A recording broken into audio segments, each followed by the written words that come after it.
Olá, povo de Deus! Boa noite a todos! Que bom ter a sua presença aqui mais uma vez nesse culto tão especial. Seja muito bem-vindo, que bom que você está aqui, que você tirou esse tempinho para estar junto conosco, para a gente estudar um pouquinho a palavra de Deus, para nós aprendermos um pouco sobre a vontade do Senhor. E bom, nesse dia eu quero compartilhar com vocês uma reflexão super importante que eu recebi aqui há alguns dias e eu achei extremamente relevante vir aqui compartilhar com vocês. Eu acho que vai ser bastante agregador para todos nós e eu espero do fundo do coração que o Espírito Santo venha falar ao seu coração, assim como ele fala no meu, que ele fale comigo também através dessa mensagem, através deste culto e desse momento tão especial que nós vamos ter agora. Bom, então nesse momento nós iremos aprender um pouquinho mais sobre a palavra de Deus e eu vou compartilhar essa reflexão com vocês. E eu queria que você fechasse seus olhos nesse momento, se você puder, para a gente levar uma prece ao Senhor, tá bom? Querido Deus, amado Pai, obrigada, Senhor, pela oportunidade que temos de estar em Tua presença, de também podermos ter a Tua palavra em nossa mão, nós termos liberdade religiosa para expressar a nossa fé e também aprendermos mais de Ti através do Espírito Santo que fala ao nosso coração, nos mostrando o caminho que devemos seguir. Obrigada pelo Teu amor, a misericórdia, a graça e a sabedoria que o Senhor nos concede por intermédio do estudo da Tua palavra. Que o Senhor venha abrir a nossa mente e o nosso coração, a compreensão e entendimento da Tua vontade, que possamos ouvir a Tua voz e que o Senhor venha entrar com providência na nossa vida, no nosso caráter, em nossas atitudes, nosso modo de ser, viver e agir, para que sejamos transformados por Ti e que estejamos mais perto do Senhor, mais perto do Teu caráter, mais perto do Teu coração. Abençoe poderosamente a vida de cada pessoa, cada irmão que está aqui nesse momento, acompanhando esse culto, junto conosco, e que esse irmão possa ser realmente alcançado por Ti, e que a vida dele seja um intenso pés na terra e olhos nos céus, apesar das dificuldades e dos problemas que nós venhamos a enfrentar no período de tempo em que nós tivermos vida aqui nessa terra. Que o nosso coração possa estar firme no Senhor, para que estejamos preparados para a Tua vinda, assim que o Senhor vier, ou o momento em que talvez a gente venha perder a nossa vida, mas que nós possamos estar preparados para realmente encontrar-nos contigo. Perdoe os nossos pecados, nos ajude por Jesus. Amém. Bom, meus queridos, eu gostaria de refletir com vocês sobre essa reflexão aqui que eu falei que eu vou compartilhar. Eu achei super interessante e eu vou ler alguns trechos e eu gostaria que você prestasse bastante atenção. E aqui diz assim, ó: é isso que Satanás quer de você. Eu vou te contar o que Satanás quer de você. Ele não precisa que você não acredite em Deus. Para ele, é melhor que você acredite sim na existência de Deus, mas que o abomine em muitos sentidos da sua vida, ou que você sinta medo. Porque pior que uma relação que não existe é uma relação que existe, mas que faz mal. Só vou encostar um pouquinho aqui porque tem muita luz. Eu achei muito interessante essa frase. Pior do que uma relação que não existe é uma relação que existe, mas que faz mal. E isso eu lembro de uma frase que diz assim: é ser um cristão ateu. Cristão ateu é aquele que crê que Deus existe, mas vive como se ele não existisse. E isso é algo complicado, né? Aqui, continuando, diz assim: Satanás até quer que você vá na igreja, mas que você viva um cristianismo superficial, de fachada e de protocolo, a ponto de acreditar que a relação com Cristo é algo frio, sistemático e robótico. Sabe aquela coisa de nascer assim, vou morrer assim e, enfim, viver no modo automático da vida, sabe? Ir para a igreja, voltar para casa, mas não sentir de verdade a necessidade por Cristo, não amar de verdade tudo isso.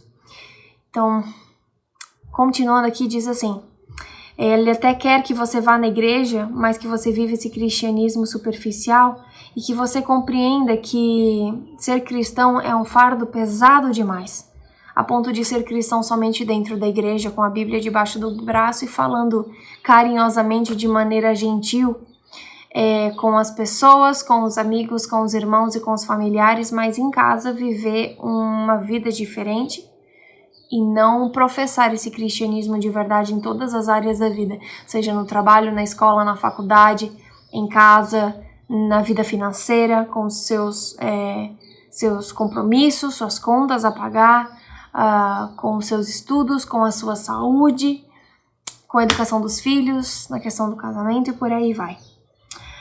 E aqui continua dizendo assim: Satanás até quer que você participe dos cultos, mas que você veja neles uma oportunidade para ficar analisando o pecado dos outros e não para você ter um privilégio de encontro mais íntimo com o Salvador. É aquele momento em que a gente senta para ouvir um sermão e nós ficamos ouvindo certas coisas e a gente pensa assim: nossa, fulano precisava estar aqui. Ai, que bom que aquele tal irmão tá ouvindo isso aí é para ele. E realmente, às vezes a gente faz isso. E uma coisa que eu acho bastante interessante da personalidade humana, né? Isso eu me encaixo. Nós sabemos a fórmula perfeita para mudar a vida de todas as pessoas, né? Nós sabemos. Então, assim, fulano, nossa, se ele fizesse isso, a vida ia mudar. Se tal pessoa parasse de fazer tal coisa, tudo ia ser bom na vida dela. Se ela parar de ter tal atitude, muita coisa iria melhorar. Se ela fizesse isso, se ele fizesse aquilo, se ele comprasse aquilo, se ele deixasse de fazer isso ou aquilo, a gente sabe a fórmula perfeita de organizar a vida das pessoas. Porém, quando nós olhamos para nós mesmos, a gente esquece disso. Como se nós fôssemos inerrantes e a gente não encontra tão facilmente fórmulas para mudar a nossa vida, assim como a gente olha para a vida dos outros. E isso tem a ver com orgulho, e a gente vê que o motivo do pecado ter entrado no universo foi o orgulho. E o orgulho é aquilo que vai tirar muita gente do céu, porque Jesus, ele perdoa o pior dos pecados, mas ele não perdoa desculpas. E nós somos pessoas que acostumadas a falar desculpas. Então assim, eu errei porque tal coisa aconteceu, eu errei, mas é por causa disso, é por causa daquilo, é porque eu tomei essa atitude porque tal pessoa fez isso. Então, é algo bastante delicado, essa questão do grande conflito, que nós muitas vezes passamos despercebidos e não damos real credibilidade como deveria. E aqui continua dizendo assim: ele quer que você leia a Bíblia, mas que você encontre nela tédio e não alegria.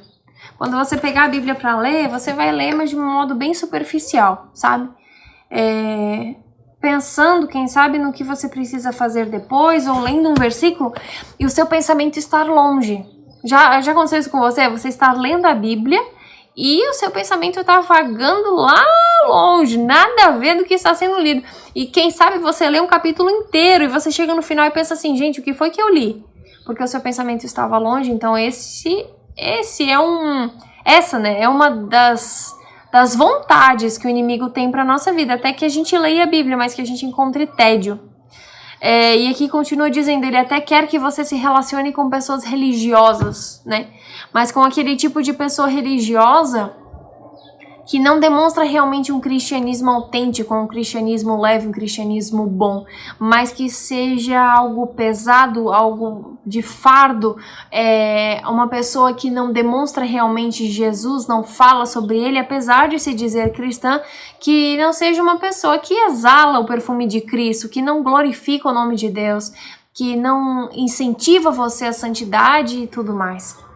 E aqui continua dizendo: ele até quer que você ouça músicas cristãs, mas aquelas que te fazem pensar em qualquer coisa, menos em Cristo. E isso é fato.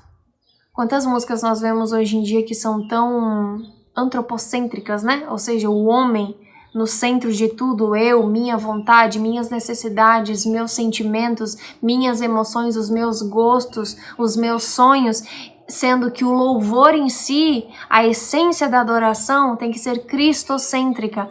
Toda a adoração, todo o louvor e toda a gratidão sendo elevadas ao nome de Cristo, né? E ele até quer que você acompanhe perfis cristãos nas redes sociais. Então, é legal, né, seguir perfis cristãos, enfim, de pessoas influenciadoras, mas que você se ocupe tanto vendo as coisas dessas pessoas e seguindo essas pessoas e vendo o conteúdo dessas pessoas, e você se esquece de ter a sua própria comunhão pessoal. E isso é algo que a gente precisa ponderar, porque tem muitas pessoas que acham que ficar vendo vídeos de pregações ou ficar ouvindo louvores é o suficiente. Isso é um devocional, esse é um momento com Deus. Pode também ser, mas não pode ser só isso. Esse tem que ser como se fosse um bônus, um a mais, um acréscimo, um estilo de vida fora daquilo que você vive no íntimo, aquilo que você vive no secreto, aquilo que você vive em oração, em devoção de verdade. Porque relacionamento não é somente você ouvir, mas você expor, você falar, você ter um relacionamento de verdade, de amizade, uma ligação entre uma pessoa e outra. Isso é amizade. E com Jesus é a mesma coisa.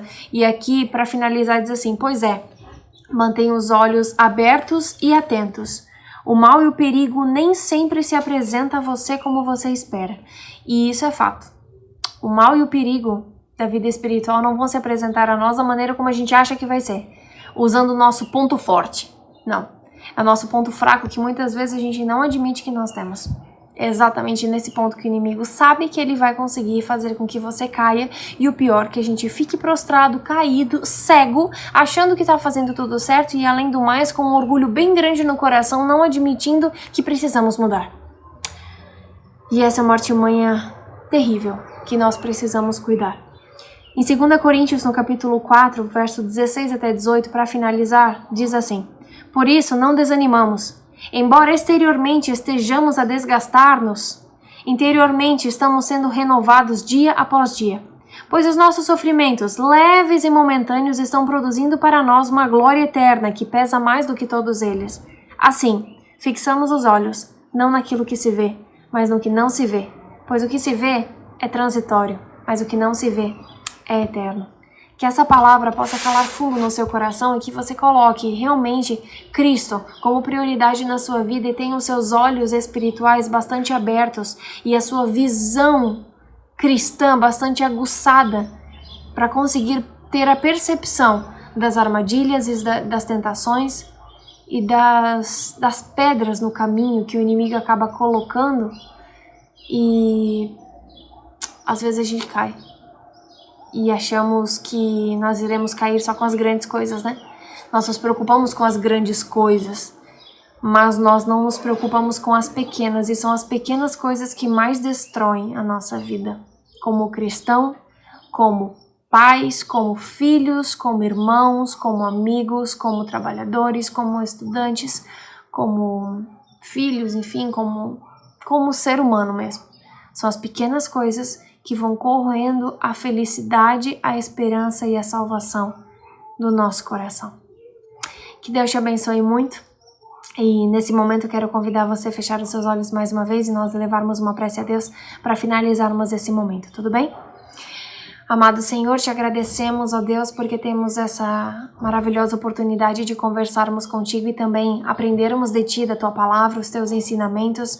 Obrigada, Senhor, porque a Bíblia é como uma bússola, um GPS, uma carta de amor, é a nossa rota de vida perfeita que nos conduz à salvação, mesmo neste mundo em trevas, em dificuldades e, enfim, tudo isso que nós vivemos que acaba nos desvirtuando o pensamento de Ti, mas que possamos estar firmes no nosso propósito, firmes nos princípios, custe o que custar, e que os nossos olhos possam estar fixos no céu, no Senhor e na salvação. Fique conosco, em nome de Jesus. Amém. Que Deus te abençoe muito e muito obrigada por ter ficado aqui conosco até aqui. Se essa mensagem foi capaz de te abençoar, compartilhe com alguém e que o Senhor possa derramar bênçãos sem medida sobre a sua vida, e na próxima semana a gente se encontra de novo. Tchau!